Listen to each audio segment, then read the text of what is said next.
Dear friend, একটা trendy টপিকে সকাল থেকে ভিডিও করব ভাবছি, সময়ই পাচ্ছি না। তো যাই হোক, পেছনের দরজা কথাটা শুনেছেন নিশ্চয়ই। হ্যাঁ, আচ্ছা, এই যে মহিলা, এই যে দালাল মহিলা, এই মহিলার এই পেছনের দরজা দিয়ে যাতায়াত কিন্তু এর আগে থেকেই, বহু আগে থেকে।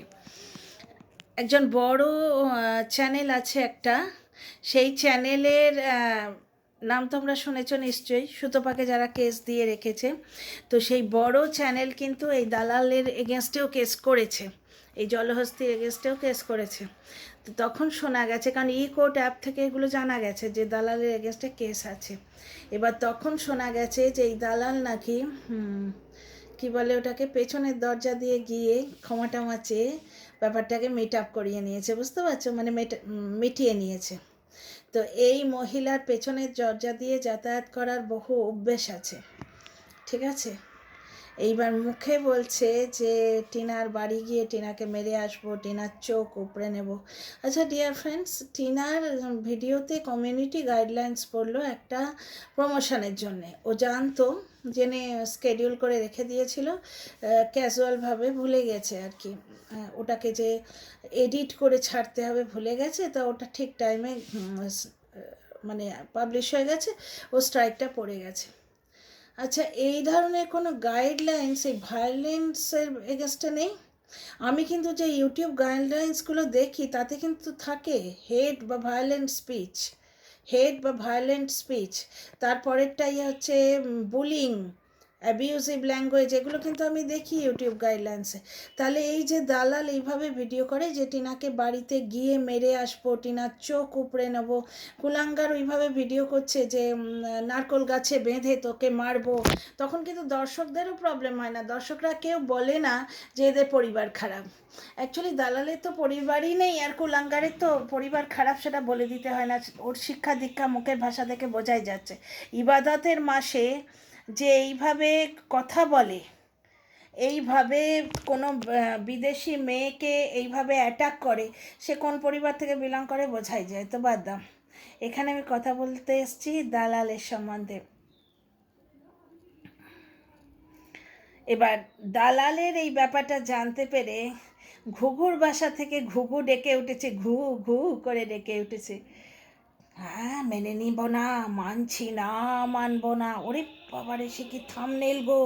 আমি ভাবলাম বুঝি দিল্লির যন্তর মন্তরে এসে ধর্ণা না দেয়, মানছি না, মানবো না, দালাল দিদির কারচুপি, মানছি না, মানবো না। ওরে বাস, ঘুঘুর বাসার ঘুঘু ঘু ঘু ঘু ঘু করে চলেছে।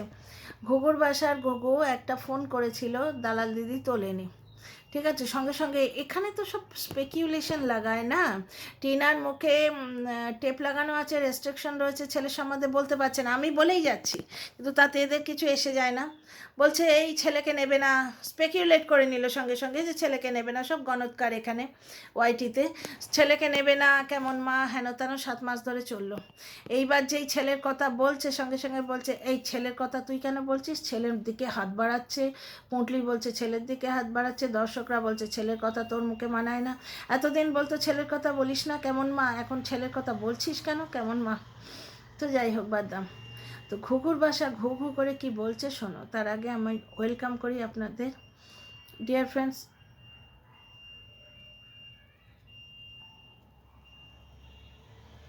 আচ্ছা, ওয়াশিং মেশিনে বাজার বাজছে, আমি ভাবলাম কিসের আওয়াজ। তো যাই হোক, welcome back to my channel dear friends, আমি সৌমি, আমি আপনাদের সবাইকে আমার চ্যানেলে ওয়েলকাম করছি। শোনা যাচ্ছে দালাল নাকি টিনার কাছে ক্ষমা চেয়েছে। Really, really? এবার টিনার তো দয়ার শরীর, কে জানে হয়তো ক্ষমা করে দিয়েছে বা ক্ষমা করে দেবে, তবে দালালকে ক্ষমা করতে পারবে বলে আমার মনে হয় না। 7 মাস ধরে কী কাণ্ড করে চলেছে, 3বার ধরে তাকে প্রেগনেন্ট করলো, 3বার ধরে তাকে খালাস করলো। তাহলে একটা জিনিস দেখলে তো ডিয়ার ফ্রেন্ডস, শান্ত মানুষরা যখন রেগে যায় বা নড়ে চড়ে ওঠে, তার এফেক্টটা টিনার মতো একটা শান্ত বাচ্চা মেয়ে, রিজার্ভ মেয়ে, শুধু একটুখানি মানে গরম হয়ে একটা ভিডিও করেছিল যখন ওর পেটে লাথি মেরেছিল, ঠিক আছে, কুলাঙ্গার এত কাণ্ড করে যাচ্ছে, তাকে সেই লোকটা পায়ে প্রণাম করছে। নিজের বউ পাছে ছেলের কথা বলে, আগে ভাগে তার মুখে কোর্টের নোটিশ চিপকে দিয়েছে, দিয়ে দালালকে দিয়ে কি বলালো যে টিনা পিয়নকে ঘুষ দিয়ে নোটিশটা গায়েব করে দিয়েছিল, যাতে জলনদীপ ওই অবধি না পৌঁছতে পারে, কোর্ট অবধি না পৌঁছতে পারে। এর পরেও তোমরা যদি এই লোকটার ক্যারেক্টার না বোঝো, আর কবে বুঝবে? তোমাদের আর বুঝে কাজ নেই। তো যারা বোঝো তাদের জন্য বলছি আর কি, কেন হঠাৎ দালালের পাল্টি খেলো?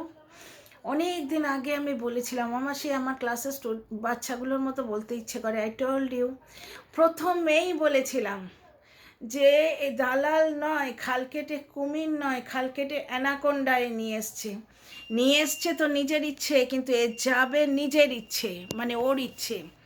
যেদিনই জলনদীপ কন্ট্রোভার্সি দিতে পারবে না, সেদিনই দিদিভাইটা সায়নারা বলবে। জলনদীপের মুখে জলনদীপের লিগ্যাল টিম টেপ লাগিয়ে দিয়েছে, বুঝতে পারছো? জলনদীপ সেলেন্দার তো কালকে বলেছিল, কালকে সিম্পাথি কার্ড খেলতে গিয়ে তুমি করে কথা বললো না, যে বলে ফোকলা একটা পয়দা করে নে না, এই গামলা এটা পয়দা করে নে না, এইভাবে যে কথা বলে, কালকে হঠাৎ বলছে তুমি আমায় যখন ভয় দেখাচ্ছ, আমায় তো ভয় পেতেই হবে, আমি সেলেন্দার করে দেবো। তো ওই সেলেন্দার পাবলিক এখন আর কোনো রকম কন্ট্রোভার্সি দিতে পারছে না, বুঝতে পারছো তো? আর দ্বিতীয় কথা, দালাল দিদির এখন নতুন শখটা কী বলো তো? দালাল দিদি এখন সমাজসেবী। দালাল দিদি এখন যে সমাজসেবী। একটা ছেলেকে, ঠিক জলনদীপের মতোই একটি ছেলে আছে, এটা বয়স্ক বুড়ো, ও মানে বুড়ো ভাম, ও কিন্তু সত্যিই বাচ্চা ছেলে, রিতম যে, সে সত্যিই বাচ্চা ছেলে, তাকে এতদিন ধরে বেছে খেয়েছে, ঠিক যেমন জলনকে বেছে খেলো, জলনের ছেলেটাকে বেছে খেলো, ঠিক আছে? শুধু তাই নয়, কত পায়তারা অনলাইন এসে, মানে অন এয়ার এসে টিনাকে ক্ষমা চাইতে হবে জলনের মায়ের কাছে। মানে এ হচ্ছে, মানে জলহস্তি হচ্ছে কোর্ট, জলহস্তি হচ্ছে আইন, জলহস্তি হচ্ছে জাজ, সব কিছু হচ্ছে জলহস্তি, বুঝলে তো? ও যা বলবে টিনাকে তাই করতে হবে, এবং বাচ্চার দিকে কোনো রকম হাত বাড়ানো যাবে না, বাচ্চার ওপর কোনো দাবি থাকবে না, তাহলে মিউচুয়াল ডিভোর্স দেবে। জলহস্তির কথায় জলনদীপ মিউচুয়াল ডিভোর্স দেবে বলে একবারে পা বাড়িয়ে আছে, যত সব ফালতু কথা এত দূর বললো, অথচ শুনছি নাকি নক নক কন হ্যাঁ, নক নক কন হ্যাঁ, পেছনের দরজা দিয়ে গিয়ে ফোন টোন করে নাকি ক্ষমা চেয়ে এসছে। অ্যাকচুয়ালি এই এখন সমাজসেবী হবে, বুঝতে পারছো তো? সংসার ভাঙার যে ট্যাগটা গায়ে লাগিয়েছে, টিনার সংসার ভেঙেছে, এই যে ট্যাগটা, এই ট্যাগটা ওর গা থেকে এবার হটাতে হবে, বুঝতে পারছো তো? যার জন্যে নাকি ও টিনার কাছে গিয়ে ক্ষমা চেয়েছে। এবার $1,000,000 কোশ্চেন হচ্ছে, টিনা ক্ষমা করবে কিনা। মনে হয় না টিনা ক্ষমা করতে পারবে, তবে মেয়েটা বড়ই শান্ত মেয়ে, মানে ও শুধু মুক্তি চায়, সমস্ত রকম নেগেটিভিটি থেকে মুক্তি চায়, সুতরাং বলা যায় না কি হবে ওর ডিসিশন। যাই হোক, তো টিনার কাছে শুনছি নাকি ক্ষমা চেয়েছে দালাল। আর কীরকম এরা দোগলা, কী পরিমাণ পাল্টিবাজ এবং কী পরিমাণ ফেক এবং মিথ্যেবাদী, সেটা শোনো, কী পরিমাণ মিথ্যেবাদী শোনো। টিনার কাছে ক্ষমা চেয়েছে, অথচ এসে বলছে বাড়িতে গিয়ে মেরে আসবো, মানে ক্যামেরায় বলছে বাড়িতে গিয়ে মেরে আসবো, আর ফোন করে বলছে বাবা আমায় মাফ করে দে, সরি, আমি তোর বাড়িতে গিয়ে তোর পায়ে পড়ছি, ঠিক আছে? ক্ষমা চেয়েছে যাতে টিনা ওর এগেনস্টে কোনো স্টেপ না নেয়। অথবা এটা হতে পারে, কিন্তু সাইবার সেল থেকে 2বার ওকে ডেকে দিয়েছে, অলরেডি ওকে 2বার ডেকেছে, ওয়ার্নিং দিয়েছে। যেদিন সেই খাদে নেমে বলেছিলেন না প্রেমিক আর প্রেমিকা সম্বন্ধে, ও তো গায়ে প্রেমিকা সম্বন্ধে কোনো কথা বলতে পারবো না, মনে আছে বলেছিল প্রেমিকা সম্বন্ধে কোনো কথা বলতে পারবো না, সেইটা কিন্তু সেকেন্ড ওয়ার্নিং ছিল। তারপরেও কিন্তু কন্টিনিউ বলে গেছে এবং বলে গেছে। এইবারের ওয়ার্নিংটা বেশ শক্তপোক্ত কিছু আসবে, বোধহয় চ্যানেলটা ঝাড় যাবে, বুঝলে তো? কারণ ওর যে দুটো চ্যানেল, একটা চিন্তা আর একটা শুধু, ওই চিন্তা চ্যানেলটা আসল চ্যানেল, আর শুধু চ্যানেলটা পরে খুলেছিল। ওর আবার চিন্তা, যার মনই নেই, চিন্তা তো মনে থাকে, ও তো শুধু শরীরের খিদে ছাড়া কিছু জানে না। রিমি বলে একটি বাচ্চা মেয়ে, তাকে তার হাজব্যান্ডের বাড়িতে ঢুকিয়ে দিয়ে এসছে, দিয়ে এসে মিথ্যে কথা বলে লাইভে বসে বলতে বসেছে রিমিকে হ্যারাস করছে, রিমিকে বাড়ি থেকে বার করে দেওয়ার চেষ্টা করছে, রিমিকে মানসিক টর্চার করছে। রিমি এবং তার হাজব্যান্ড লাইভ খুলে দেখিয়ে দিল যে তারা সুন্দর সুখে বসে আছে, দুটো ছোট্ট বাচ্চা বাচ্চা ছেলে মেয়ে। ঠিক আছে, এই রকম মিথ্যে কথা এ বলে। তো যাই হোক, তো আমার মনে হচ্ছে যে এইবার হয়তো থার্ড ওয়ার্নিং পড়বে, বা দুটো স্ট্রাইক বোধহয় ওর চ্যানেলে আছে, টিনা বোধহয় থার্ড স্ট্রাইক দিতে পারে। কারণ টিনার সব থেকে বেশি বদনাম যারা করেছে তার মধ্যে একবার হচ্ছে এই জলহস্তি, আর 2 নম্বর হচ্ছে কুলাঙ্গারের চ্যানেলে টিনার অলরেডি 2টো স্ট্রাইক আছে। ঠিক আছে, সেই দিন তখনই যে কেন 3টে স্ট্রাইক একসঙ্গে দিল না ভগবান জানে। আর এর চ্যানেলে কতগুলো স্ট্রাইক আছে আমি জানি না, কারণ ওই যে কন্ট্রোভার্সি ক্রিয়েটারদের বিরুদ্ধে স্টেপ নিলাম বলে যে সেই ভিডিওটা মনে আছে আপনাদের, 3টে ভিডিও। এবার আপনাদের যদি মেমোরি পাওয়ার অত খারাপ হয়, টিনাকে গিয়ে গাল দিতে বসেন, তাহলে তো টিনার দোষ নেই বা আমারও দোষ নেই। আমি অনেকবার আপনাদের মনে করিয়ে দিয়েছি, টিনা ব্লগে মাত্র 2টো কন্ট্রোভার্সি ভিডিও দেবার পরও কিন্তু নর্মাল ব্লগিং শুরু করেছিলাম। প্রথমটা হচ্ছে কাস্টাডি কেস, দ্বিতীয় হচ্ছে কন্ট্রোভার্সি ক্রিয়েটারদের এগেনস্টে স্টেপ নিলাম। সেইখানেই শোনা গেছিল 2টো ইয়ের বিরুদ্ধেও স্টেপ নিয়েছে এই 2টো চ্যানেল, যে 2টোর নাম বললাম, জলহস্তি আর কুলাঙ্গার। তারপরে এই সেদিন একটা ভিডিও দেখলাম যে চ্যানেলগুলোর বিরুদ্ধে প্রমাণ জমা দিয়ে এলাম বলছে।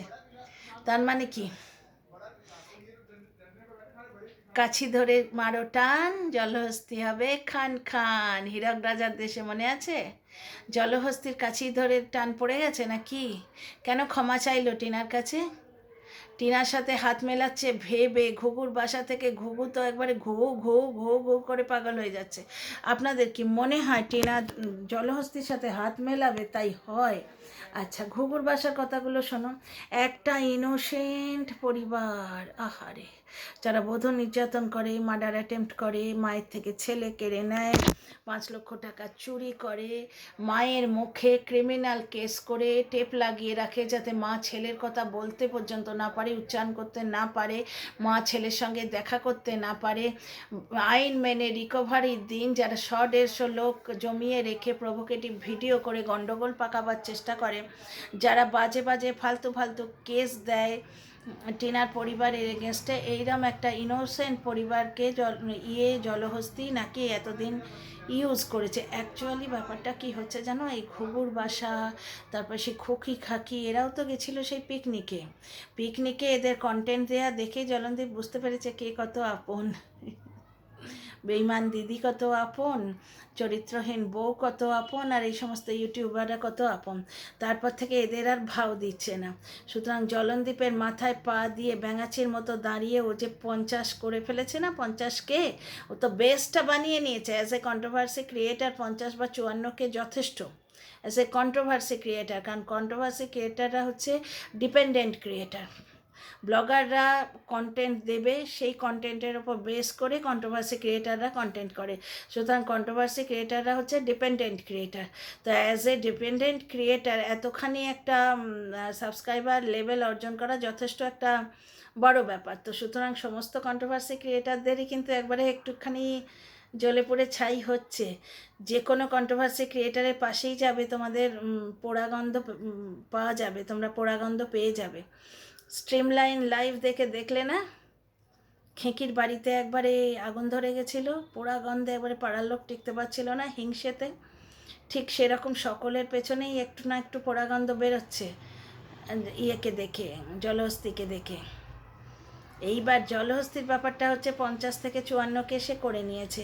এবার মানে এই যে পিটের নামটা কি ভুলে যায়, জলনদীপের মুখে লিগাল টিম টেপ লাগিয়ে রেখে দিয়েছে। জলনদীপ কোনো রকম কন্ট্রোভার্সিয়াল কথাবার্তা বলতে পারবে না, গিমার যাতায়াত দেখাতে পারবে না। গিমা একদিন কালো টাকার যে খাটটা ও নিজে কিনেছে বলে দেখালো, সেই খাটটা দিতে গেছিলো। বাচ্চাটা বারবার বলছিল না আমি দেখে নিয়েছি, তার মানে গিমা গিফট দিতে এসছিল, বুঝলে তো, কালো টাকার গিফট, কিন্তু ও সেটা ভিডিও দেখাতে পারেনি। এবার বোধহয় আলুর দম টিম বারণ করে রেখেছে, সুতরাং জলনদীপ যখন এখন সমস্ত ধরনের কন্ট্রোভার্সি থেকে দূরে থাকতে চাইছে, তো সেখানে গিমা দালালের কী কাম, বুঝতে পারছো তো? ও তো কাজটা গুছিয়ে নিয়েছে, ওই জলনদীপের ছেলেটাকে বিক্রি করে করে বেশ কিছুটা ও এগিয়ে গেছে, 54কে তো হয়েই গেছে। এখন জলনদীপ রইল না রইল কি এসে যায়, এখন নাকি ও জলনদীপের সঙ্গে কন্ট্যাক্ট রাখছে না। এটা অবশ্য ঘুঘুর মানে ঘুঘুর প্রেডিকশান, কারণ ঘুঘুর ফোনটাও তোলেনি, ঘুঘুর বাসা থেকে ঘু ঘু করতে করতে ফোন করেছিল, সেইটি তোলেনি। ওর ফোন তোলেনি বলে ধরে নিয়েছে যে এদের সঙ্গে কোনো রকম যোগাযোগ নেই। এখানে সবাই তো গণৎকার, বুঝতে পারছো তো? তো ঘুঘুর বাসা ঘুঘুটি ধরে নিয়েছে যে জলনদীপদের সঙ্গে কোনো যোগাযোগ নেই। এবার ব্যাপারটা হচ্ছে যে জলনদীপ এখন বর্তমান ক্ষেত্রে যে গণ্ডগোলটি পাকিয়ে রেখেছে, তাতে কোনো কন্ট্রোভার্সি ক্রিয়েটারের সাথে অত মাখামাখি ও লিগালটি পছন্দ করছে না। ওইরকম 24 ঘন্টা বাড়িতে আসা বা ফোন করা, যদি কল লিস্ট বার করে বা কোনো রকম ব্যাপারটাকে একটুখানি লোকচক্ষুর আড়ালে করতে বলছে। হয়তো যাতায়াত আছে লোকচক্ষুর আড়ালে। এবার লোকচক্ষুর আড়ালে হলে গিমার তো লাভ নেই। গিমা যতক্ষণ না জলনদীপ এবং কোম্পানিকে, মানে জলনদীপের পরিবারকে, বাচ্চাটাকে নিজের ভিডিওতে দেখাতে পারবে, ততক্ষণ তার না ভিউ আর্ন হবে, না সাবস্ক্রাইবার আর্ন হবে। তাহলে গিমার লাভটা কি? ওই পরিবারটাকে চুষে যতটুকু ওর পাওয়ার, ততটুকু পাল্প নিয়েছে, এইবার আঁটিটাকে ফেলে দেবে।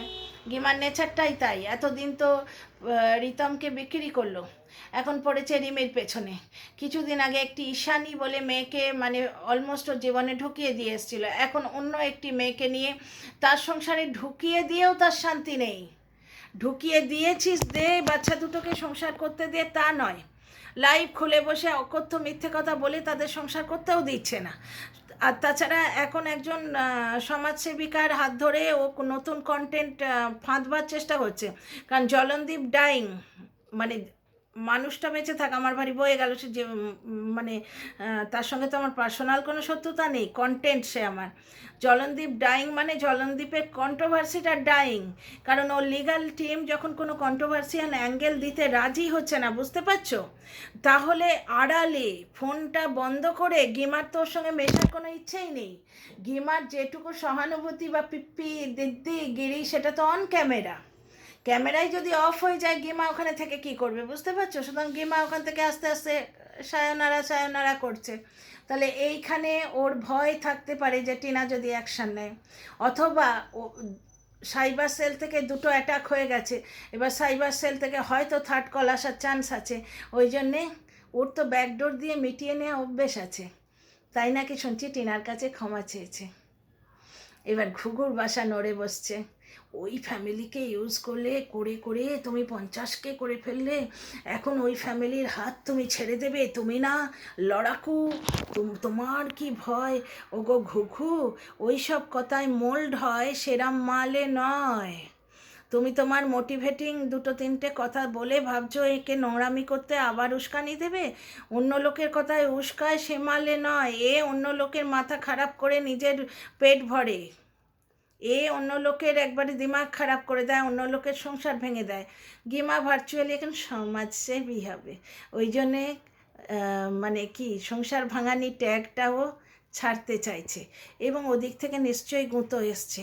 আর টিনা যে দাহাড় দিয়েছে না, একটুখানি হুঙ্কার দিয়েছে সিংহি, সামান্য একটু নরম সরম মেয়ে, সামান্য একটু নরম সরম হুঙ্কার দিয়েছে, বুঝতে পারছো তো? তাতেই এই জলহস্তির ফেটে ফুটি ফাটা।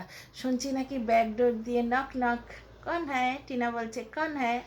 তারপরে ঘটনা বুঝতেই পারছো কে কার পায়ে পড়েছে। ওই যে বলেছে না, পায়ে ধরতে বাধ্য হবি, এমনি তো বলেনি, নিশ্চয়ই কোনো কারণ আছে এতদিন যেটা ক্ষমা করে ও আনদেখা করে রেখেছিল, এখন আর আনদেখা করবে না, বুঝতে পারছে। আর গিমাও দেখছে এই লোকটার জন্য আমি কেন বিপদে পড়ি, এর থেকে আমার তো আর কন্টেন্ট পাওয়ার কোনো চান্স নেই, কারণ ওর লিগাল টিম এখন অ্যালাউ করছে না কোনো রকম কন্ট্রোভার্সি। সুতরাং ওই দিকে গিমার আর কোনো ইন্টারেস্ট নেই, তাই শুনছি বোধহয় টিনার সঙ্গে প্যাচআপ করার চেষ্টা করছে। প্যাচআপ কিছুই নেই, ক্ষমা চেয়েছে যাতে টিনা ওর ওপর কোনো অ্যাকশান না নেয়।